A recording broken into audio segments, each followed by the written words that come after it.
Veja, isso é tão importante, porque quando você não é capaz de dizer não ao pecado, preste atenção no que eu vou dizer. Quando você não é capaz ainda de dizer não ao pecado, é porque o seu amor ainda é pouco. Quando o amor é pouco, não consegue dizer não. Sabe aquela pessoa que diz assim: ah, é só um pecadinho. Ah, é só uma mentirinha. Ah, é um pecado leve.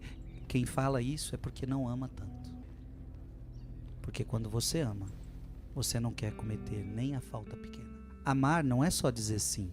Amar também é dizer não. Gente, quando a gente ama, a gente diz não. É preciso saber dizer não pelo grande amor com maiúscula. Cada um no seu estado de vida, ou seja, eu preciso ter vida limpa como padre, talvez você precisa ter vida limpa como casado, talvez você precisa ter vida limpa como solteiro, namorando alguém, noivado com alguém. Você precisa ter valentia na vida, você não pode ser frouxo, você tem que ser valente. Então eu preciso guardar o meu coração de mim mesmo, ou seja, da minha própria concupiscência, das más inclinações que surgem dentro de mim. Eu preciso guardar o meu coração do mundo. Não ameis o mundo e nem o que há no mundo. 1 João, capítulo 2, versículo 15. Não ameis o mundo e nem o que há no mundo. Um homem e uma mulher. É próprio entre um homem e uma mulher a atração. Quem colocou isso foi Deus, ué.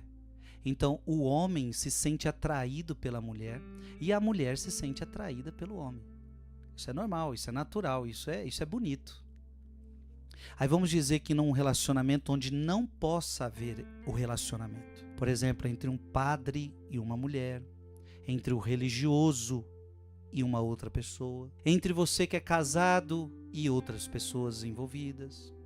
Mas vamos dizer assim, não, mas ele é um santo e ela é uma santa. Aí que está o problema, é aí que o diabo engana. Justamente por isso, eu quero a santidade, você também quer a santidade. Aí sabe o que passa na cabeça? Nunca vai acontecer nada. Então imagina essa cena, você não pode ter um envolvimento com outra pessoa, porque você já está comprometido.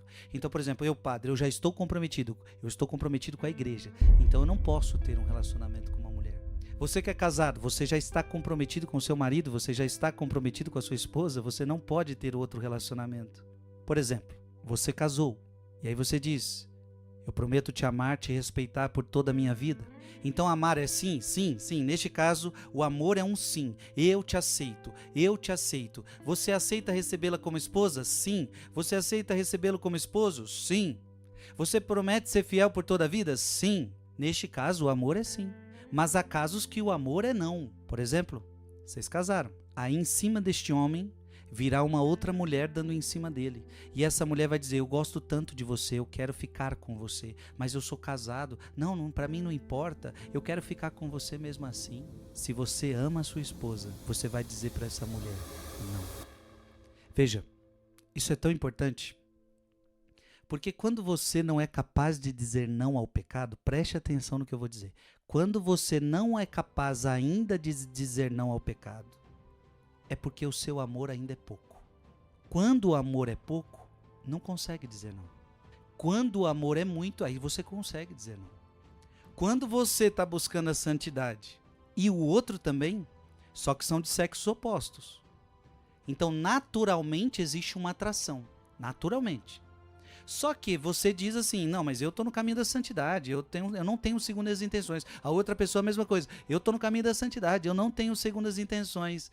Não, mas eu quero a santidade, ela também tem a santidade, nunca vai poder acontecer nada, porque eu quero ser santo, ela também quer ser santa. Sim, eu estou comprometido, você também está comprometida, a gente sabe que ela está comprometida, eu estou comprometido, então eu quero a santidade, ela quer a santidade, não vai acontecer nada. Vai acontecer, cuidado, cuidado, cuidado. Bota uma parede de cal aí no meio. Há um ditado muito claro: entre santa e santo, parede de cal e canto. Ou seja, vamos colocar uma paredinha aqui entre vocês. Eu sei que você está querendo ser santo, eu sei que ela também quer ser santa, mas vamos fazer o seguinte: sem muita proximidade, sem muita convivência. Não, sem muita proximidade corporal. Porque assim, é muito fácil, por exemplo, Quando você vê que você está buscando a santidade, a outra pessoa não. A outra pessoa é sem vergonha, a outra pessoa é maliciosa. Meu irmão, essa é fácil. Logo você diz assim, epa, tem que me afastar daquela pessoa, porque aquela pessoa é maliciosa, a pessoa tem segundas intenções, aquela pessoa é sem vergonha. Então é fácil se livrar disso. É preciso evitar a paixão, por santa que pareça.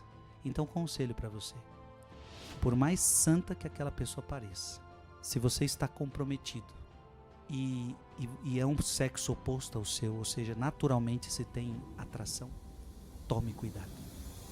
Tome cuidado. Porque veja, essa é a estratégia, essa é a tentação. Não, mas você é santa, eu também sou santo. Não tem nada a gente ficar nesse lugar sozinho. Seria perigoso se eu ficasse com uma pessoa sem vergonha, se eu ficasse com uma pessoa de segunda intenção. Mas você é santo, eu quero a santidade, você também quer a santidade. Então mesmo que a gente fique aqui nesse lugar sozinho, não dá nada.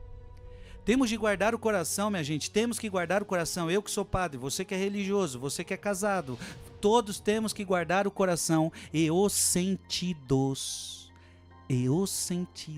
O olhar, o tato. Então começa a querer tocar e começa um olhar diferente e começa a querer tocar e papapá e começa os sentidos e começa os sentidos a funcionarem nesse sentido, afastando-se sempre da ocasião. Então o que tem que entender?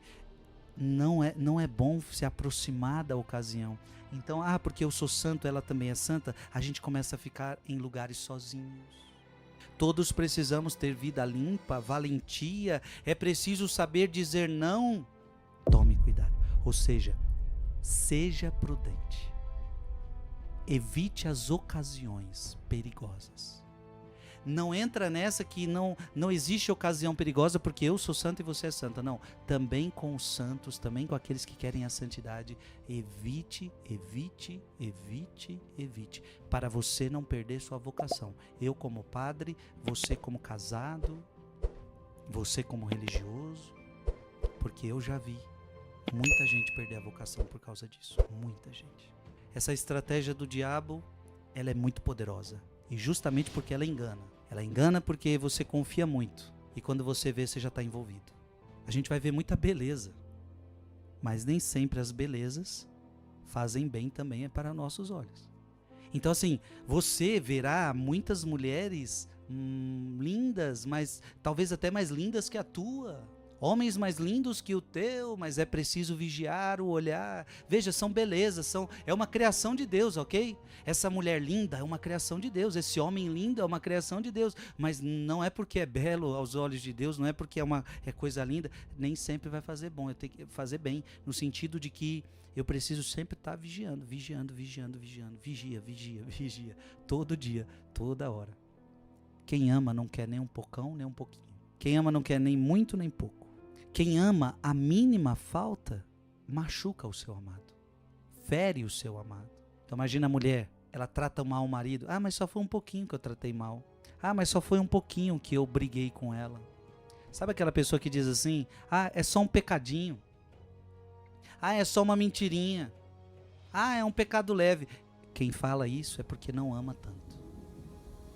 Porque quando você ama, você não quer cometer nem a falta pequena. Então, em alguns casos o amor é sim, em alguns casos o amor é não. Portanto, colocando agora em termos da Igreja Católica, eu não posso querer cometer pecado mortal e também não posso querer cometer pecado venial. O pecado mortal não deve fazer parte da sua vida. Agora, os veniais, as faltas leves, é muito difícil a gente não pecar contra as faltas leves. Mas não podemos desistir de dizer não a faltas leves. Olha que interessante, quantas vezes as suas misérias passadas elas te incomodam? Você cometeu o pecado de tirar uma criança do teu ventre. Você já pediu perdão, mas isso ainda te inquieta. Você teve um caso de adultério, você adulterou teu marido, tua mulher. Isso já passou, você já pediu perdão a Deus, só que isso ainda te inquieta. Você pecou lá atrás, você feriu a Deus lá atrás, mas você já pediu perdão, só que aquilo te inquieta. Parece-me muito oportuno que manifestes com frequência ao Senhor um desejo ardente, grande de ser santo, ainda que te vejas cheios de misérias. tens de fazê-lo, precisamente por isso. É por isso que você tem que ser santo. Se você enxerga em você muita miséria, tá aí a resposta. É por isso que você precisa ser santo. Porque tem gente que fala assim, né? Ah, não, eu não tenho como ser santo porque eu sou tão miserável. Ah, eu não tenho como ser santo não porque eu sou tão perdido. Mas é por isso que você precisa ser santo, porque você está tão perdido, porque você está tão miserável, que é por isso que você precisa ser santo. Ora, se você já fosse santo, você não precisaria ser santo, você já é santo. Mas porque você é pecador, porque você é miserável, porque você está perdido, é por isso que você precisa ser santo. Então não desista. O pecado é uma ferida em Deus. Dizer sim ao pecado é ferir o amor. Então amor é dizer não. Muitas vezes amar é dizer não. Você deve abrir a tua alma para uma outra pessoa só se houver necessidade. Cuidado em você abrir sua alma para todo mundo. Cuidado em você abrir a alma para toda vez. Ai, mas é meu amigo, eu posso falar tudo para ele. Aí, cuidado. O único que você pode falar tudo é Deus. Não estou falando que você não pode falar, mas toma cuidado. Porque às vezes você só quer consolo, né? Você quer abrir a alma, mas você só quer consolo. Entenda que não procures consolos fora de Deus. Cuidado para você não ficar buscando muito consolo fora de Deus. Sem necessidade. Haverá momentos que vai ser necessário. Vai ser necessário um amigo terreno, vai ser necessário uma pessoa aqui para te ajudar. Mas cuidado. Ao receberes este conselho, compreendeste que até agora sabias que o Espírito Santo habitava na tua alma para santificá-la, mas não tinhas compreendido a verdade da sua presença. É como se fosse assim, preste atenção. É como se eu perguntasse para você assim, você está dentro da sua casa, e aí alguém te pergunta assim, a tua mãe está em casa? E a tua mãe está lá. Só que aí, sabe aquele momento que você fala assim, você sabe que eu não sei se ela está em casa? Ela está na sua casa. Só que você não notou a presença dela. Então você precisa ver. Ô mãe, você grita. Ô mãe, você está em casa. Aí a mãe grita. Tô, meu filho. Então às vezes o Espírito Santo é assim. Ele está em casa, ele está na nossa alma. Porque a Bíblia diz que ele faz morada em nós. Só que nós não notamos a presença dele. Então tem uma grande diferença entre estar presente. Só que eu não notei sua presença. Então às vezes o Espírito Santo é assim. Ele está dentro de você, só que você não nota ele. Ele está lá, mas você não nota. Que cada missa, que cada oração seja a primeira e seja a última. Viver como se fosse a primeira, viver como se fosse a última. Eu me lembro quando chegou a pandemia. Na minha paróquia foi assim. Eu estava num domingo, tudo normal. Vivendo um domingo, avisei os avisos da missa como se fosse ter o outro domingo. De repente, no meio da semana, todo mundo recebe a informação de que não era possível ter a missa no outro domingo.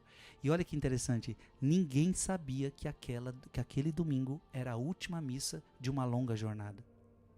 Porque depois daquele domingo, passou-se 6 meses, sei lá quanto tempo, passou-se bastante tempo sem o povo poder vir à igreja.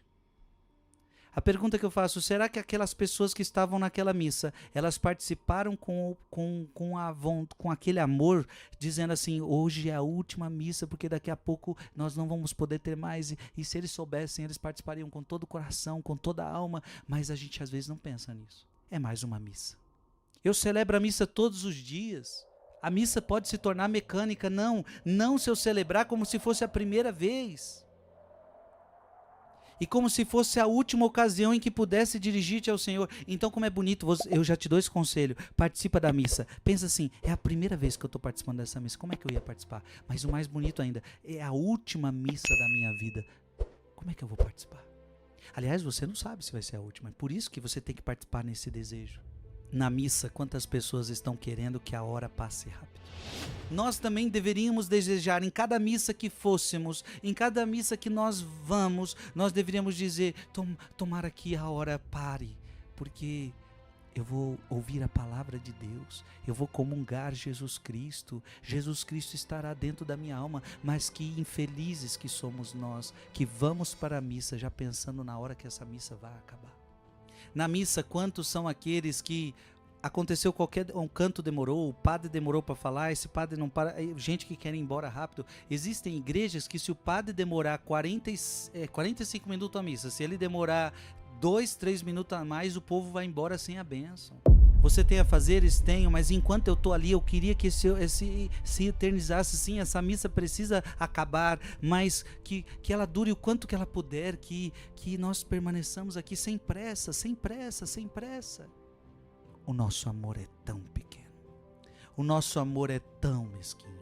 Eu gostaria que esse último conselho de José Maria Escrivá toque teu coração, e que a próxima missa que você for, seja sem preocupação com as horas. É claro que na igreja tem o relógio, a gente tem que se guiar. Quantas vezes o Frei celebra na televisão e tem hora para acabar, tem toda essa questão. Mas eu não sei se você está entendendo, eu não estou querendo dizer que esse relógio, estou falando que não pode andar com o relógio, não estou falando nada disso.